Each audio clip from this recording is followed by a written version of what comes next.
नमस्कार दर्शक बंधु आपण समस्त को मो चैनल को पुणी थरे स्वागत करुच्ची। दर्शक बंधु सबुठारु बेसी अशुभ एवं मारात्मक गछ होइथाए एही चारोटी गछ। जदि आपण माने मध्ये निज घर आख पाखरे एहाकु देखुछंती किंबा निज घरे लगाई भी छंती तेबे एहाकु तुरंत उपाड़ी दियंतु। दर्शक बंधु आपण मानकु जदि विश्वास हेउ नाही थरुटी एही वीडियो को सुनंतु।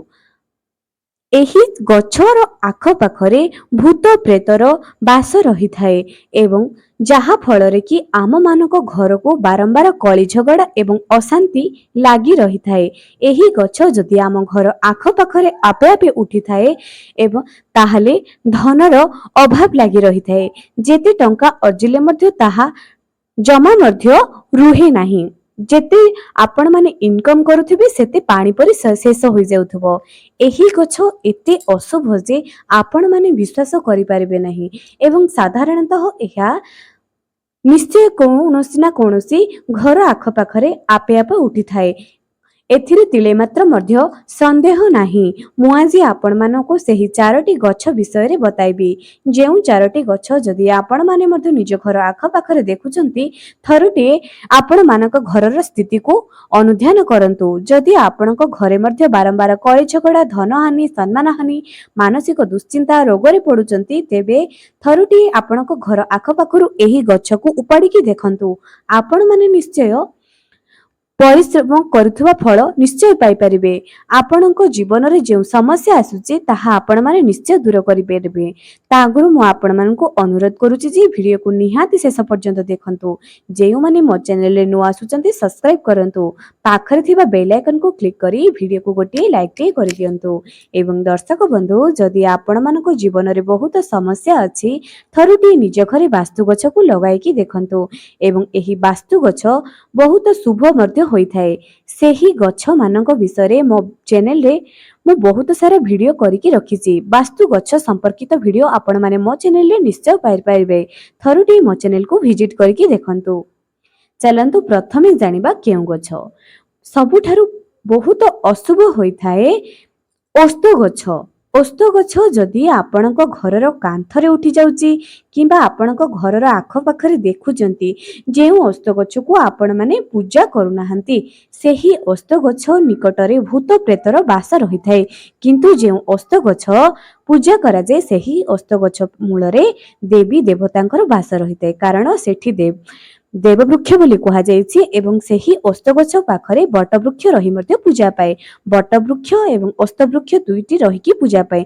किंतु जेउ ओस्त वृक्ष आपे आपे उठी जाइथाए एवं जदि आम घरर आख पाखरे उठी जाइथाए तेबे ताहा पितृदोषर कारण बोली मध्य विवेचना करा जाए।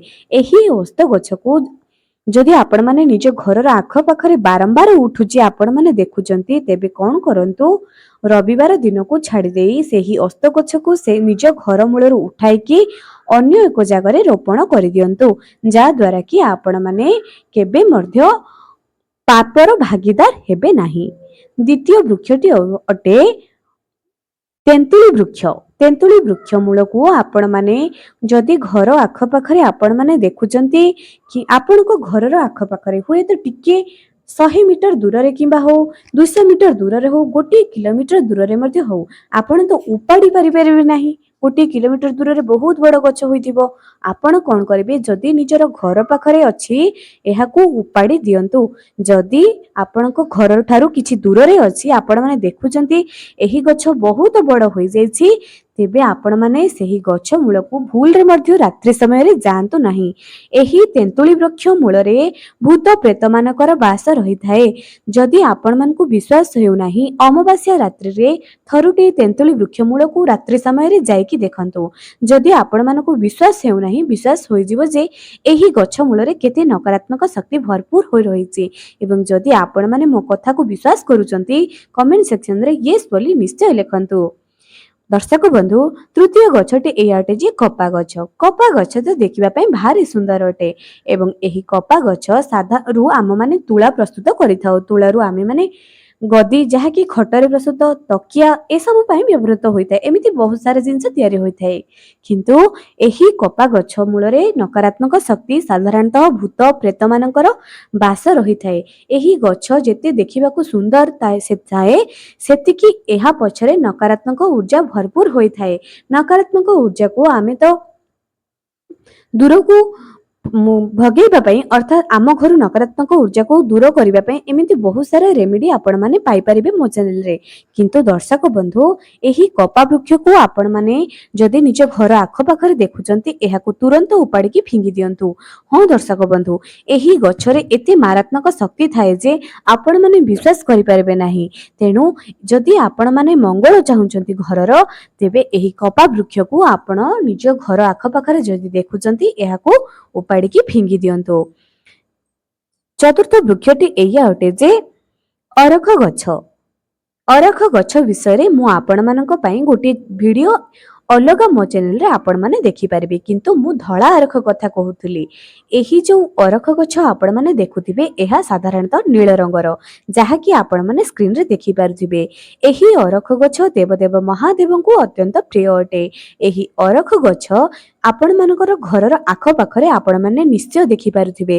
ଦର୍ଶକ ବନ୍ଧୁ, ହଁ ଏହା ଶିବଙ୍କୁ ତ ଅତ୍ୟନ୍ତ ପସନ୍ଦ ଅଟେ। କିନ୍ତୁ ଏହି ଅରଖ ଗଛ ଯଦି ଆପଣମାନେ ନିଜ ଘରର ଆଖପାଖରେ ଦେଖୁଛନ୍ତି, ତେବେ ଜାଣି ରଖନ୍ତୁ ଯେ ଏହି ଅରଖ ଗଛ ଆପଣମାନଙ୍କର ଧନହାନି କରିବ, ମାନସିକ ଦୁଶ୍ଚିନ୍ତା ମଧ୍ୟ କରିବ। ଅରଖ ଗଛ ଶୁଭ, ଧଳା ଅରଖ ଗଛ ଶୁଭ, କିନ୍ତୁ ଏହି ଗଛ ତ ଆପେ ଆପେ ଉଠି ଯାଇଥାଏ। ଆପଣ ଏହାକୁ ଉପାଡ଼ିକି ଅନ୍ୟ ଏକ ଜାଗାରେ ରୋପଣ କରିଦିଅନ୍ତୁ। କିନ୍ତୁ ନିଜ ଘର ଆଖପାଖରେ ଏହି ଭଳିଆ ଗଛକୁ ଆପଣମାନେ ଉଠିବା ପାଇଁ ଦିଅନ୍ତୁ ନାହିଁ। ଏହା ଆପଣଙ୍କର ହିଁ ମଙ୍ଗଳ ହବ। ଦର୍ଶକ ବନ୍ଧୁ, ଆପଣମାନେ ମୋ ଚ୍ୟାନେଲକୁ ଯାଇ ଏମିତି ବହୁତ ସାରା ଗଛ, ବାସ୍ତୁ ଗଛ ଦେଖିପାରିବେ, ଯାହାକି ଆପଣମାନଙ୍କର ଧନ ଜୀବନକୁ ଆହୁରି ଉନ୍ନତି ପଥରେ ଅଗ୍ରସର କରିବ। ଥରୁଟିଏ ମୋ ଚ୍ୟାନେଲକୁ ଯାଇ ଭିଜିଟ୍ କରନ୍ତୁ, ଆପଣମାନଙ୍କର ମଙ୍ଗଳ ନିଶ୍ଚୟ ହେବ। ଦର୍ଶକ ବନ୍ଧୁ, ଆଜି ପାଇଁ ରହିଲି, ପୁଣି ଦେଖା ହେବ ଆଗାମୀ ଏକ ସୁନ୍ଦର ଭିଡ଼ିଓରେ।